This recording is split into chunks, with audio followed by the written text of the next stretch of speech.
Alguns anos atrás, eu estava na ponte aérea, voltando do Rio de Janeiro, e uma semana particularmente difícil. Era uma época que eu não me alimentava bem, não dormia bem, e eu vivia uma das épocas mais difíceis da minha vida profissional. Quando eu entrei no avião e sentei, fiz o óbvio, abri o computador para trabalhar.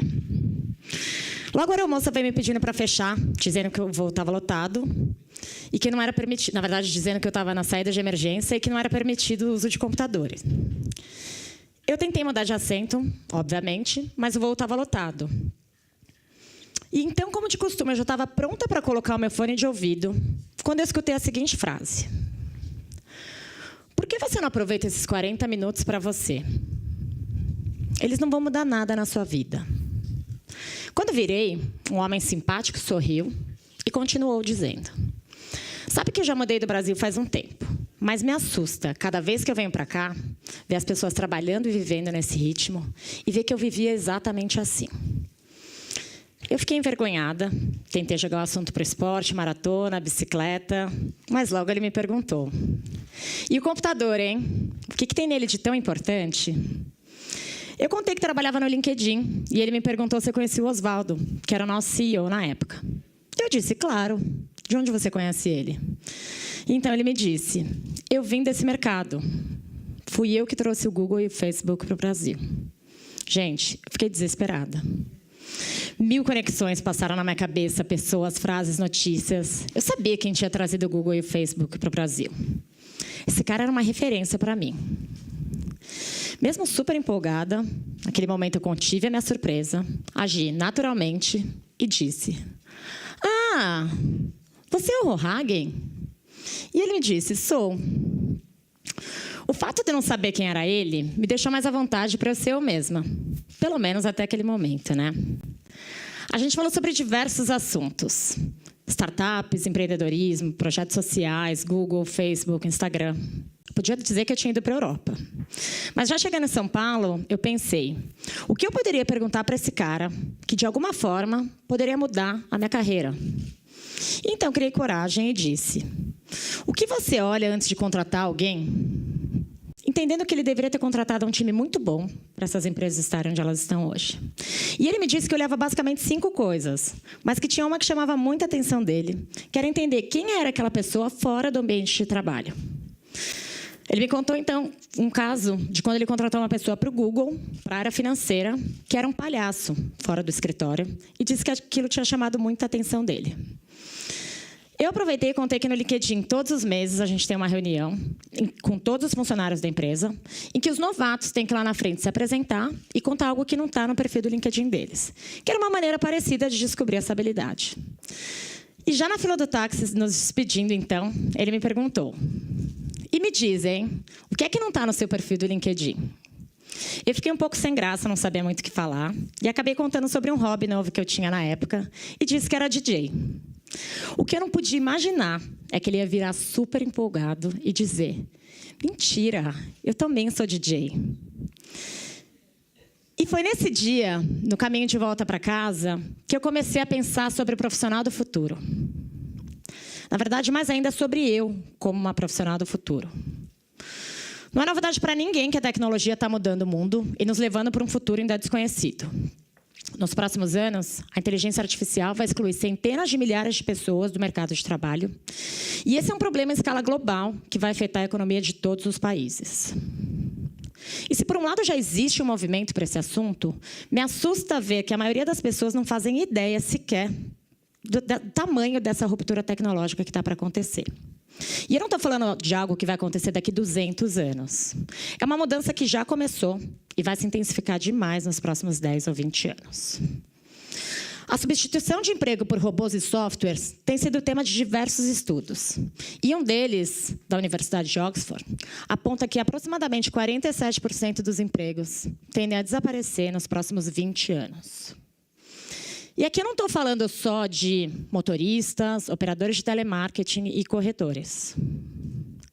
Professores, médicos e advogados também estão nessa lista.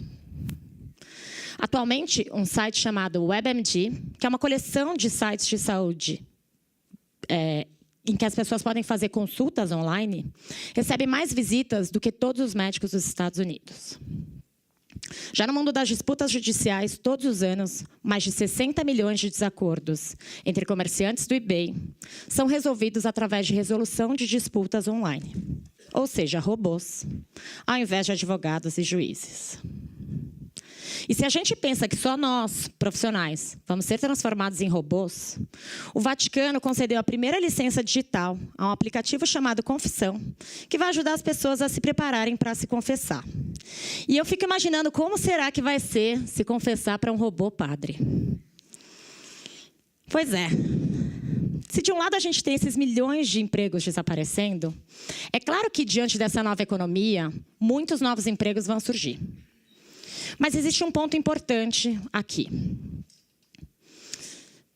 Se a gente olhar para a trajetória da Revolução Industrial, quando os humanos foram substituídos pelas máquinas, isso geralmente aconteceu em trabalhos de baixa qualificação. Quando a gente não precisava mais dos trabalhadores agrícolas, que representavam 80% do mercado de trabalho na época, eles passaram a ocupar as vagas nas indústrias que estavam surgindo. Ou seja, eles deixaram de arar a terra e passaram a apertar parafusos nas linhas de montagem. Quando esses empregos das linhas de montagem começaram a ser automatizados também, eles passaram da linha de montagem para serviços de baixa qualificação, que é onde essas pessoas estão hoje. Ou seja, até aqui a gente sempre deu um jeito, né? Agora, quando as pessoas dizem que haverá novos empregos do futuro, e que os humanos podem ser melhores do que a inteligência artificial, e que os humanos podem ser melhores do que os robôs, essas pessoas geralmente pensam em trabalhos de alta qualificação, como pessoas que vão trabalhar com robótica, com gamificação, com realidade aumentada. Eu não vejo como motorista de caminhão desempregado, aos 50 anos, que perdeu seu emprego para veículos autônomos, nem como um caixa de supermercado que não teve oportunidade de estudo, vai se reinventar diante desses empregos do futuro, que vão exigir uma alta qualificação. E isso faz com que o mundo caminhe para uma desigualdade jamais vista antes, uma vez que os mais afetados serão essas pessoas, de baixa qualificação e de baixa renda. E aí, o que a gente faz com tanta gente que vai ficar sem emprego? Muita gente diz que a solução para isso é a possibilidade de se criar uma renda básica universal, ou seja, oferecer uma renda básica para qualquer adulto, independente dessa pessoa trabalhar ou não. Eu confesso que eu fiquei um pouco chocada a primeira vez que eu ouvi falar nesse assunto, mas ele vem ganhando cada vez mais novos adeptos, inclusive grandes nomes do Vale do Silício, como Mark Zuckerberg e Elon Musk. Essa iniciativa é vista como uma forma de compensar o desemprego gerado pela automação. Só que aqui não está claro o que é universal, nem o que é básico. Quando a gente fala renda básica universal, a gente pensa, na verdade, em um problema de forma nacional para um problema que é global. E eu vou dar um exemplo aqui para a gente entender melhor isso. Imaginem vocês que a inteligência artificial e as impressoras 3D vão excluir milhões de trabalhadores escravos em Bangladesh. Quem vai pagar a renda básica deles? Será que os Estados Unidos e Europa vão recolher imposto do Google, da Amazon, da Apple e vão usar esse dinheiro para pagar a renda básica dos bengaleses? Eu não sei o que vocês acham disso, mas eu particularmente não acho que isso vai acontecer. E aqui também não está claro o que é básico quando a gente fala em renda básica universal. O que é básico para vocês? Quais são as necessidades básicas do ser humano? Algumas pessoas vão dizer que alimento e abrigo são suficientes.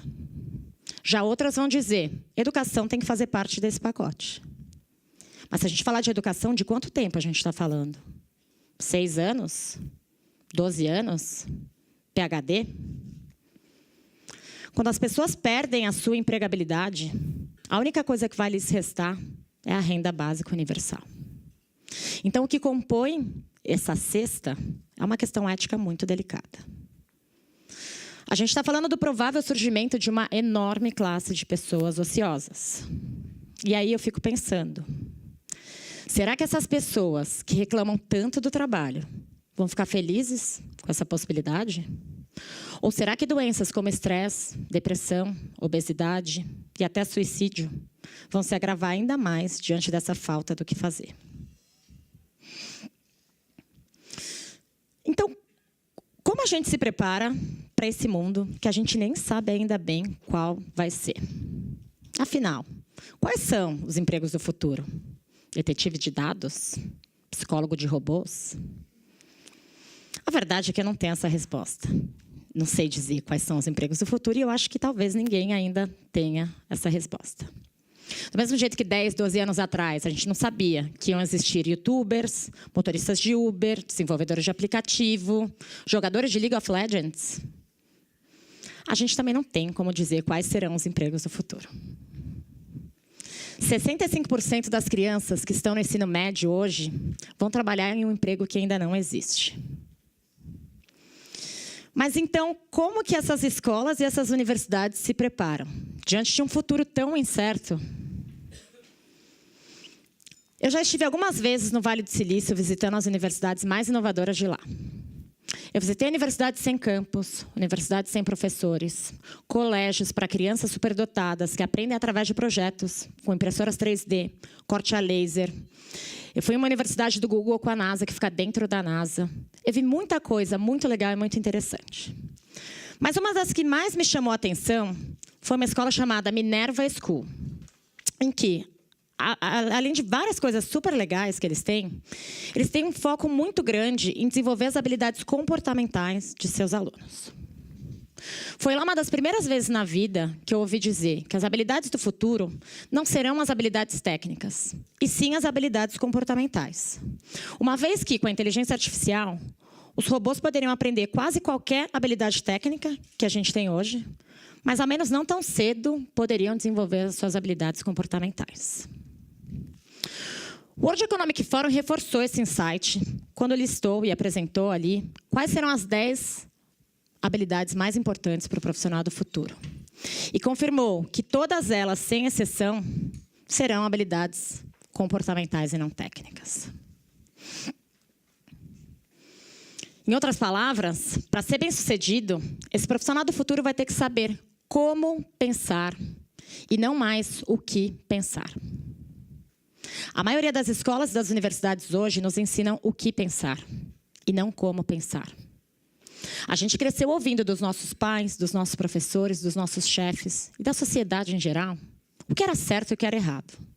E diante de um modelo linear industrial como aquele, se a gente fizesse o que era certo, a gente tinha uma chance muito grande de sermos bem-sucedidos. Já na era digital, decorar nomes e fórmulas já não faz mais sentido. As respostas estão prontas na internet. Isso não quer dizer que a gente não vai ter que se desenvolver tecnicamente. A gente vai, sim, ter que desenvolver essas habilidades. E a chance delas estarem ligadas à tecnologia e à codificação é enorme. Porém, a velocidade da mudança das coisas vai ser tão grande que essas habilidades técnicas vão ter um prazo de validade muito curto. Em outras palavras, esse profissional do futuro, então, vai ter que ser um long life learner, ou seja, ele vai ter que aprender para sempre. Aquela história de que a gente vai estudar até os 20 e poucos anos, e aí a gente vai entrar no mercado de trabalho, e aí a gente vai fazer algumas pequenas pausas para uma MBA ou para uma pós-graduação, não vão mais fazer nenhum sentido diante dessa nova economia. Dizem, inclusive, que esse profissional do futuro vai ter aproximadamente até 5 carreiras ao longo da vida. Isso se elas não acontecerem ao mesmo tempo. O futurista Alvin Toffler disse que o analfabeto do século XXI não será aquele que não sabe ler e escrever. Sim, aquele que não souber aprender, a desaprender e a reaprender.